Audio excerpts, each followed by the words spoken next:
Sahabat Permata TV yang tercinta, satu lagi kami persembahkan sebuah karya terbaik dari Esa Mintarja, bercerita tentang kisah kehidupan rakyat Jawa di masa lampau, penuh dengan kesederhanaan, nilai-nilai luhur kemanusiaan, keprihatinan, pengkhianatan, ketakutan yang mencekam, kesabaran, kebijaksanaan, cita-cita yang mulia dan cinta anak manusia, diwarnai oleh ambisi-ambisi yang tak terkendali, kekerasan, perampasan hak-hak manusia secara paksa, sehingga kisah ini merupakan ramuan kisah terbaik yang akan memberikan hiburan yang bermanfaat, kepuasan, dan hikmah tiada taranya kepada panjenengan semuanya. Dengan judul Tanah Warisan. Pada kesempatan yang sangat baik ini, kita masuk pada seri yang ke-33. Selamat menikmati.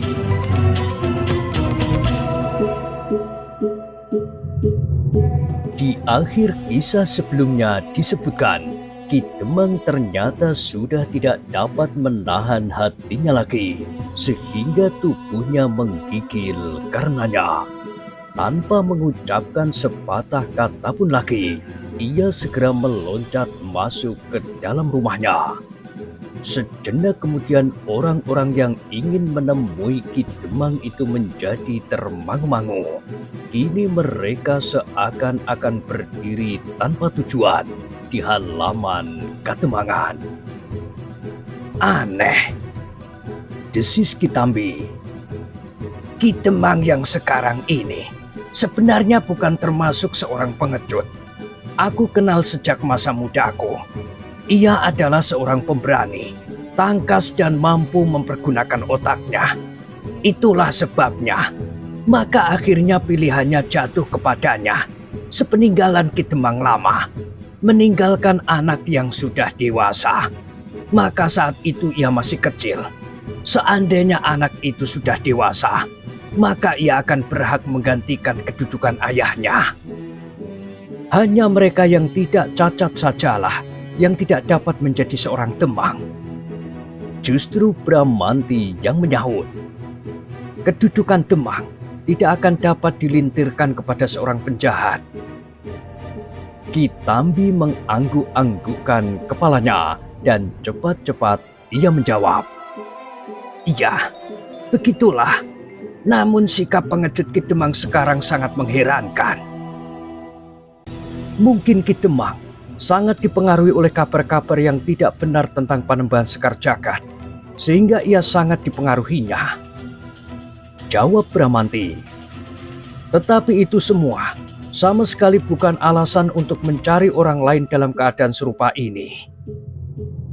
Kitambi masih mengangguk-anggukkan kepalanya, tetapi terkilas di dalam kepalanya betapa hubungan yang kurang baik telah membatasi kedua saudara laki-laki seibu tetapi berlainan ayah itu.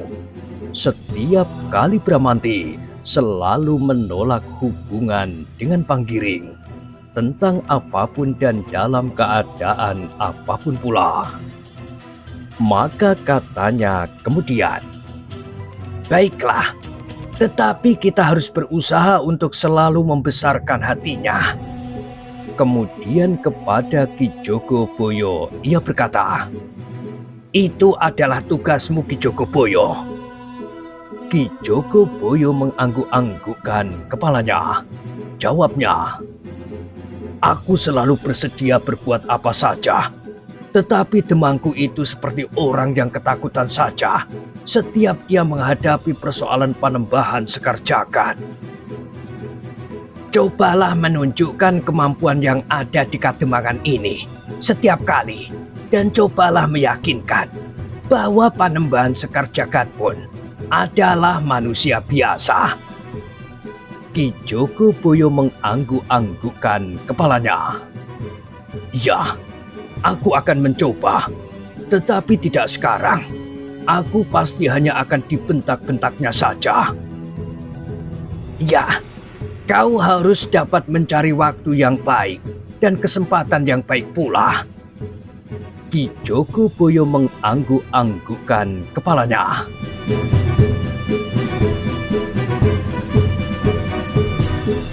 Nah, sekarang apa yang akan kita lakukan? Bertanya Ki Tambi kemudian. Bramanti menggeleng-gelengkan kepalanya. Tidak ada, tetapi kita tidak boleh meninggalkan kewaspadaan. Tentu, dan ini adalah tugasmu Temunggul, sahut Ki Tambi. Temunggul yang sejak semula berdiam diri bertanya, apakah tugas itu? Kau harus menyiapkan para pengawal, sama sekali tidak boleh lengah untuk menghadapi kemarahan Panembahan Sekar Jagad. Kita harus benar-benar bersiap. Kau harus menempatkan penjagaan di setiap lorong yang memasuki Kademangan ini dari segala penjuru. Mereka harus siap dengan tengara kentongan misalnya. Setiap orang dari mereka yang melihat kedatangan orang-orang berkuda, mereka harus segera memukul tanda, sehingga kita akan segera dapat bersiap. Kita tidak akan membiarkan diri kita masing-masing diterkam seorang demi seorang. Ki Tambi berhenti sejenak, kemudian katanya, demikian juga setiap orang yang pergi ke sawah, mereka harus juga membawa kentongan-kentongan kecil. Temunggul mengangguk-anggukkan kepalanya.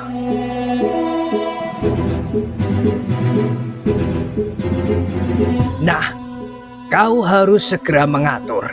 Kita benar-benar dalam keadaan yang gawat. Kita tidak tahu sampai kapan kita harus selalu berjaga-jaga. Mungkin kelak, apabila perselisihan antara Pajang dan Mataram telah selesai, dan salah satu daripada mereka menjadi mantap, kita akan segera mendapat perlindungan. Tetapi kita harus mempercayakan keselamatan kita saat ini kepada kemampuan kita sendiri. Temunggul mengangguk-angguk pula. Bukankah begitu Ki Jogoboyo? Ya, begitu. Aku akan selalu siap berada di Kademangan. Setiap kali terjadi sesuatu, kalian tidak usah mencari-cari aku. Baiklah, berkata Ki Tambi. Sekarang kita semua dapat beristirahat. Sejak kapan aku harus berjaga-jaga? Berkata Temunggul. Ki Tambi mengerutkan keningnya. Terasa tiba-tiba saja Temunggul yang selama ini seorang pemimpin yang cakap menjadi demikian bodoh dan ragu-ragu. Sejak sekarang, jawab Ki Tambi. Sebab kemungkinan itu tidak dapat kita duga-duga. Kapankah pembalasan itu akan dilakukan oleh Panembahan Sekar Jagad? Temunggul mengangguk-anggukkan kepalanya.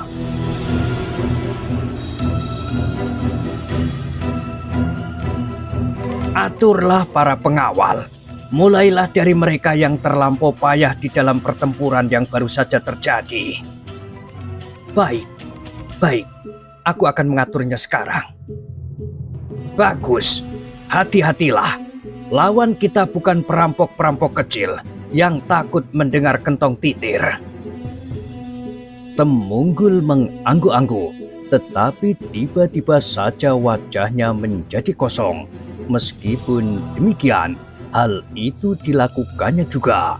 Beberapa orang yang datang kemudian setelah pertempuran selesai, segera mendapat tugas untuk menempati gardu-gardu di setiap lorong masuk. Mereka harus menyediakan alat-alat yang dapat memberikan tanda bahwa Kademangan ini akan dilanda bahaya. Selama ini, penjagaan serupa itu tidak pernah dilakukan. Biasanya mereka membiarkan saja orang-orang Panembahan Sekar Jagad memasuki Kademangan ini. Bahkan mereka berebut dahulu, menyingkir dan bersembunyi. Karena itu, maka untuk pertama kali, orang-orang yang ditempatkan di gardu-gardu itu pun menjadi berdebar-debar. Bagaimana kalau tiba-tiba saja kita dicekik? Bertanya salah seorang penjaga kepada kawannya. Kita harus waspada, karena di gardu ini ada 3 orang. Maka kita harus membagi tugas sebaik-baiknya. Setiap saat, salah seorang dari kita harus mengawasi lorong ini sebaik-baiknya. Demikianlah, maka setiap lorong masuk di Kademangan itu telah dijaga oleh 3 atau 4 orang. Mereka harus selalu waspada. Kalau tidak, maka hidup mereka sendiri terancam dan Kademangan mereka pun terancam pula. Demikianlah, maka Kademangan Candisari serasa telah terbangun dari tidurnya. Anak-anak mudanya, terlebih-lebih lagi para pengawal kini mempunyai tanggung jawab baru. Sebenarnya lah, tanggung jawab seorang pengawal.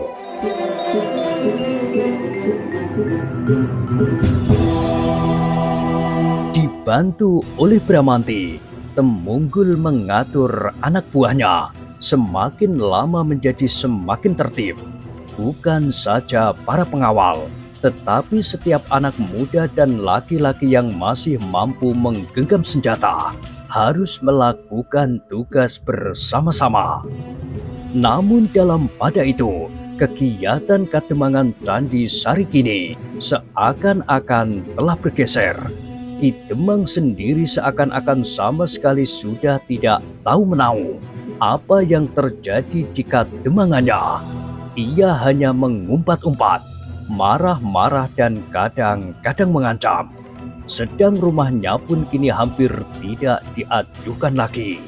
Dibiarkannya saja orang-orang yang selalu datang ke Kademangan seperti biasanya. Ki Demang sendiri hampir-hampir tidak pernah menampakkan diri. Demikian juga keluarganya. Keluargaku perlu mengungsi, katanya pada suatu saat kepada Ki Jogoboyo. Kenapa? Kalau pada saatnya Kademangan ini menjadi abu, biarlah keluargaku selamat, meskipun aku akan ikut menjadi abu juga. Ki Jogoboyo mengerutkan keningnya. Katanya, sikap itu akan sangat berpengaruh di Demang. Orang-orang lain akan menjadi semakin gelisah.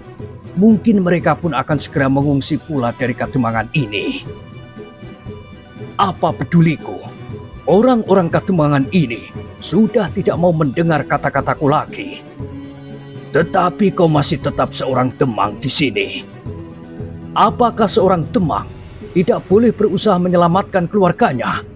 Sudah aku katakan, aku sendiri akan ikut menjadi abu di sini bersama seluruh Kademangan karena kebodohan kalian, tetapi tidak dengan keluargaku.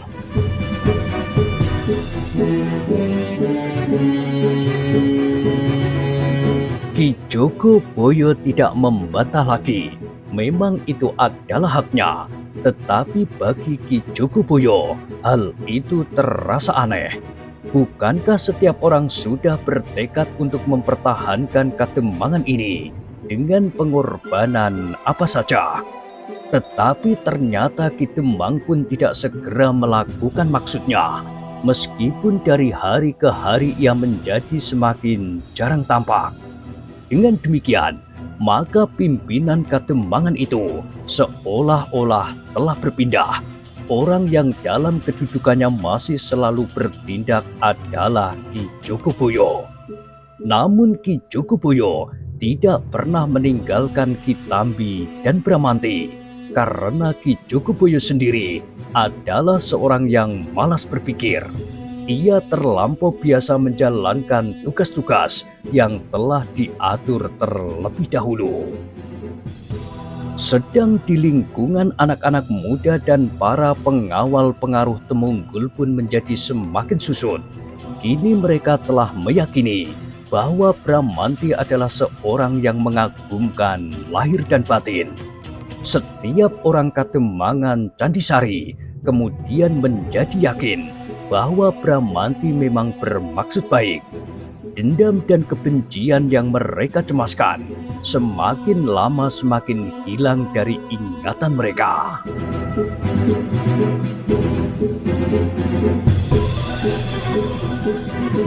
Kalau ia ingin berbuat demikian, maka Kademangan ini telah dihancurkannya, desis salah seorang di dalam hatinya. Demikianlah, maka kedudukan Bramanti semakin lama menjadi semakin mantap. Tidak ada seorang pun lagi yang dapat mengasingkannya lagi. Namun Bramanti sama sekali tidak merubah cara hidupnya. Ia masih tetap sering duduk di bawah pohon sawo, menganyam berbagai macam barang dari bambu, keranjang, caping kuwung, dan bermacam-macam lagi. Tetapi kini yang sering singgah ke rumahnya menjadi semakin banyak. Bukan sekedar Ki Tambi dan Panjang saja, bahkan Ki Jogoboyo pun sering datang ke rumah itu pula. Dengan demikian maka semakin banyak pula orang-orang yang sering membawa barang-barang anyaman Bramanti. Namun Bramanti memberikannya dengan senang hati, karena Bramanti sadar bahwa bukan barang-barang itulah yang sebenarnya dikehendaki, tetapi mereka hanya sekedar menunjukkan sikap semanak, sikap yang baik kepadanya. Dalam pada itu, Ibu Bramanti tidak henti-hentinya mengamati perubahan yang terjadi pada anak laki-lakinya.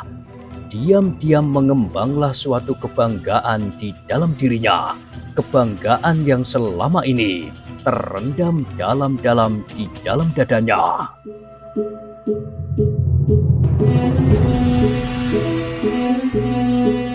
Ketika ia melihat kemenangan Bramanti, kemudian disusul dengan sikap yang berubah dari seluruh rakyat Candisari, maka kenangan masa lampaunya seolah-olah telah terungkat kembali.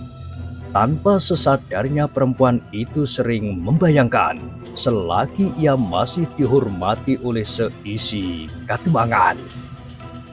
Setelah kebanggaan itu tertekan di dalam dadanya untuk waktu yang sekian panjangnya, sepanjang umur Bramanti, maka tiba-tiba ia melihat anak laki-lakinya telah melakukan sesuatu yang tidak disangka-sangkanya, tidak disangka-sangka olehnya dan oleh seluruh Kademangan. Mudah-mudahan ia mampu mengembalikan masa kebanggaan itu, masa kebesaran ayahnya. Namun angan-angannya itu tiba-tiba terputus. Kerut-merut yang dalam membayang di keningnya. Bukan ayahnya, tetapi ayah Panggiring, desisnya. Laki-laki itulah yang pernah menjadi teman kebanggaan Candisari. Bukan Pruwito, ayah Bramanti. Namun dicobanya untuk menghibur dirinya. Tetapi apakah bedanya? Bramanti adalah anakku pula, seperti Panggiring. Meskipun demikian, di sela-sela kebanggaan yang mulai mengembang itu, terbersitlah kekecewaan yang semakin lama semakin terasa menggigit jantung.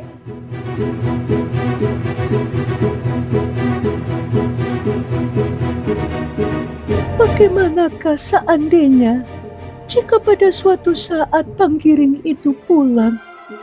Tanah ini dan Kademangan ini akan menjadi persoalan yang dapat meretakkan dada.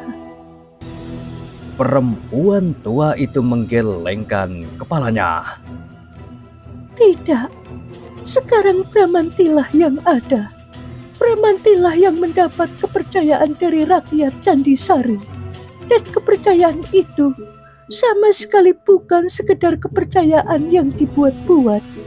Tetapi karena Bramanti pada suatu saat telah benar-benar melakukan sesuatu. Meskipun demikian, Nyai Pruwito tidak dapat menghindarkan diri dari kerisauan itu. Kebanggaan yang bercampur baur dengan kecemasan, harapan, dan kebingungan. Kadang-kadang ia merasakan betapa ia merindukan anaknya yang seorang lagi. Tetapi kadang justru ia mencemaskannya kalau anaknya yang seorang itu akan datang kembali ke Kademangan ini. Namun bagaimanapun juga, ia adalah seorang ibu. Ia adalah orang yang melahirkan betapapun bentuk dan jadinya. Panggiring adalah anaknya seperti juga Bramanti. Tetapi yang dapat dilihatnya sehari-hari, sikap yang semakin baik dari setiap orang di Candi Sari kepadanya, kepada anaknya, dan kepada keluarga yang seakan-akan telah hampir dilupakan itu. Bramanti sendiri kini tidak pernah lagi ragu-ragu untuk pergi kemanapun. Semua orang bersikap baik kepadanya, anak-anak muda, dan bahkan orang-orang tua. Hampir setiap hari apabila ia telah duduk di bawah pohon sawo dan jemu berbaring di dalam kandangnya itu, maka ia pun kadang-kadang pergi juga ke bendungan. Kadang-kadang bersama-sama dengan 1-2 orang anak-anak muda, tetapi kadang-kadang ia pergi sendiri. Meskipun demikian, meskipun ia tidak mencemaskan dirinya lagi, namun apabila ia bertemu dengan Ratri, hatinya selalu menjadi berdebar-debar. Bahkan kadang-kadang ia mengumpat sambil berdesis, "Semua ini adalah salah Temunggul. Kalau ia tidak mempersoalkan hubunganku dengan Ratri, aku kira aku pun tidak akan terlampau banyak menaruh perhatian kepadanya. Tetapi kini agaknya telah terlanjur." Setiap kali ia berpapasan, maka keringatnya menjadi semakin deras mengalir. Apalagi kalau mereka berpapasan di pematang yang sempit. "Kemana kau, Bramanti?" Ratri selalu menyapanya lebih dahulu. Seperti kanak-kanak yang berpapasan dengan bibi yang kurang dikenalnya, Bramanti selalu menundukkan kepalanya. Dengan jantungnya yang berdebar-debar, ia menjawab, "Aku akan ke bendungan, Ratri." "Sendiri?" "Iya, dan kau?" "Aku sudah selesai mencuci di bendungan. Kau kesiangan agaknya." Bramanti tidak menjawab. Ia hanya tersenyum saja. "Bramanti." Tiba-tiba suara Ratri merendah. Bramanti mengerutkan keningnya. Ketika ia memandang wajah gadis itu, tampaklah ia bersungguh-sungguh. "Apakah kau sudah mendengar berita terakhir dari Panggiring?" Terasa dada Bramanti berdesir. Setiap kali ia bertemu dengan Ratri, maka setiap kali gadis itu bertanya tentang Panggiring, ia sama sekali tidak senang mendengar pertanyaan itu. Bukan saja ia kurang senang mendengar nama Panggiring, tetapi lebih daripada itu, Ratrilah yang menyebut nama itu. Tetapi sejauh-jauh mungkin Bramanti menyembunyikan perasaannya itu, meskipun kadang-kadang terloncat juga lewat kata-katanya. "Belum, Ratri," jawab Bramanti. "Aku belum mendengar berita tentang Kakang Panggiring." Ratri mengangguk-anggukkan kepalanya, dan tiba-tiba ia bertanya lagi, "Bramanti, apakah umurmu terpaut banyak dari kakakmu?" Bramanti mengerutkan keningnya. "Kenapa?" ia bertanya. "Tidak apa-apa." Jawab Ratri. "Ketika ia pergi, kita masih sama-sama kecil. Tetapi aku masih ingat benar bahwa Panggiring adalah seorang anak muda yang tegap, meskipun saat ini agak kekurus-kurusan." Ratri berhenti sejenak, lalu katanya, Ketika aku pertama kali melihatmu, Bramanti, aku sangka kau adalah Panggiring. Bramanti menarik nafas.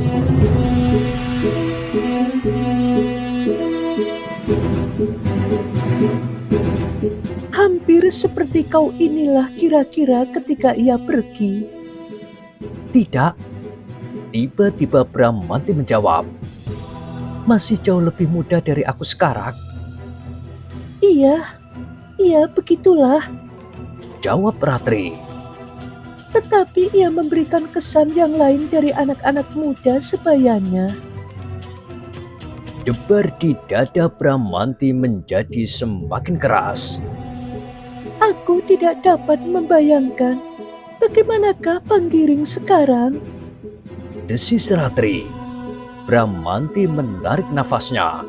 Ketika ia memandang wajah Ratri, tampaklah betapa angan-angan gadis itu membubung menerawang ke alam angan-angannya. Bramanti, Tiba-tiba Ratri bertanya lagi. apakah kira-kira Panggiring juga setinggi kau atau bahkan lebih tinggi lagi? Bramanti menggelengkan kepalanya. Aku tidak tahu, Ratri.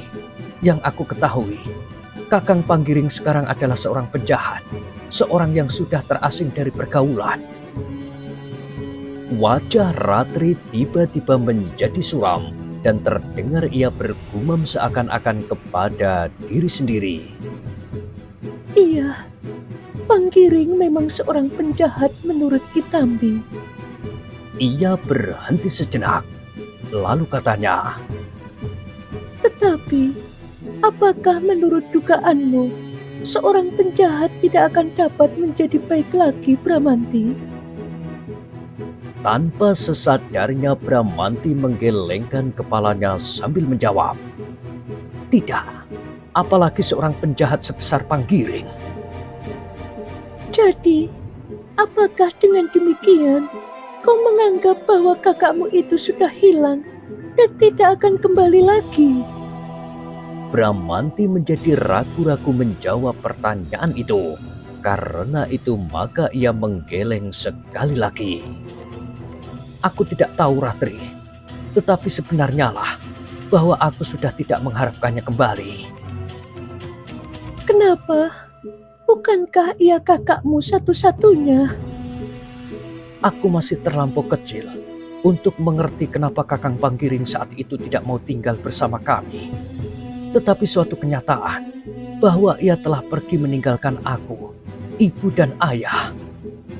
Bramanti berhenti sejenak. Ia masih tetap ragu-ragu untuk mengatakan lebih banyak lagi tentang Panggiring itu. Ratri mengangguk-anggukkan kepalanya. Sebuah kenangan telah membayang di kepalanya. Kenangan semasa kanak-kanaknya. Sejak ia masih seorang gadis kecil, ia telah mengagumi seorang yang bernama Panggiring, yang ketika itu sedang meningkat remaja. Anak muda pendiam yang selalu berwajah muram. Namun pendiam itu sangat baik kepadanya. Ia tidak menyangka bahwa anak yang baik dan pendiam itu pada suatu saat akan dapat menjadi seorang perampok yang ganas di pesisir utara.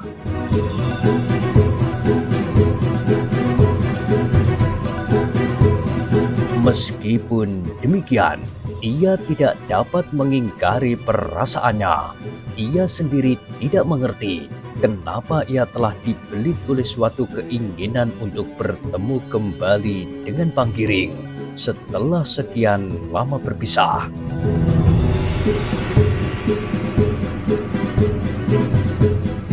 Ratri tersadar ketika terasa panas matahari pagi menggatalkan kulitnya.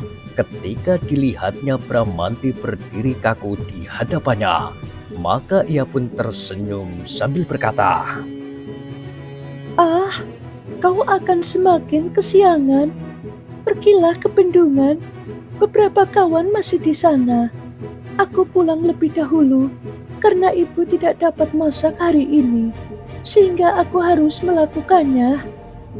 Kenapa? Bening, ibu terlampau banyak kepanasan kemarin menunggui jemuran padi.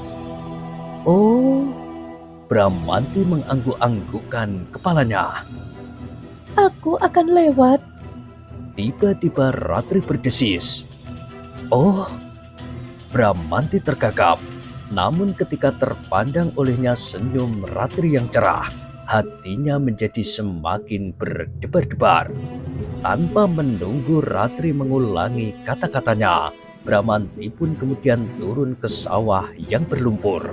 Sementara Ratri berjalan di sepanjang pematang. Terima kasih, Bramanti. Katanya kemudian. Kau sekarang tidak perlu cemas lagi bahwa Temunggul akan membentak-bentakmu. Bukankah begitu? Ah, Ratri tertawa kecil. Katanya kemudian. Jangan kusar, aku hanya bergurau saja. Kemudian agak bersungguh-sungguh Ratri berkata, Bukankah kau akan memberitahukan kepadaku apabila kau mendapat kabar tentang kakakmu? terbata-bata Bramanti menjawab, Iya, iya. Terima kasih. Desis Ratri sambil melanjutkan langkahnya. Sekali lagi ia berpaling sambil melambaikan tangannya. Namun wajahnya kemudian menjadi kemerah-merahan ketika tiba-tiba seorang perempuan yang sedang mengambil daun lembayung di sawahnya itu mendehem beberapa kali. Ketika Ratri berpaling, perempuan itu tersenyum. Ah, Bibi, Desah Ratri. kenapa? Bertanya perempuan itu sambil tertawa. Bibi mengejutkan aku. Kau terlampau asik saja, Ratri. Ah, Sekali lagi Ratri berdesah. Bibi menggangguku. Perempuan itu tidak menjawab. Tangannya telah bermain kembali di atas daun-daun lembayung muda. Apakah kau perlu dedaunan untuk masak? Bertanya perempuan itu. Terima kasih, Bibi. Perempuan itu mengangguk-anggukkan kepalanya. Dan Ratri pun kemudian berjalan menyusuri pematang menuju ke jalan pedesaan.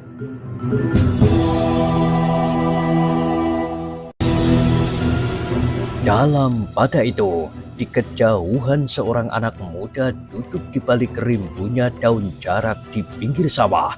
Sekali-kali wajahnya menjadi merah, namun kemudian menjadi pucat dan tertunduk lesu. Kadang-kadang ia ingin melihat Ratri yang sedang bercakap-cakap dengan Bramanti di pematang.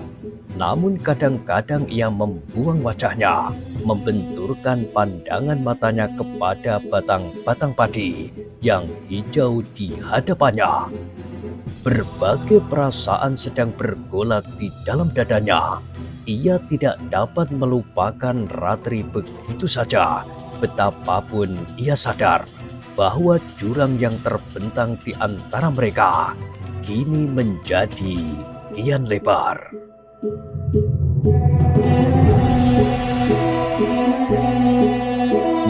Nah, bagaimanakah kisah selanjutnya? Silahkan ikuti terus kisah Tanah Warisan pada kesempatan berikutnya.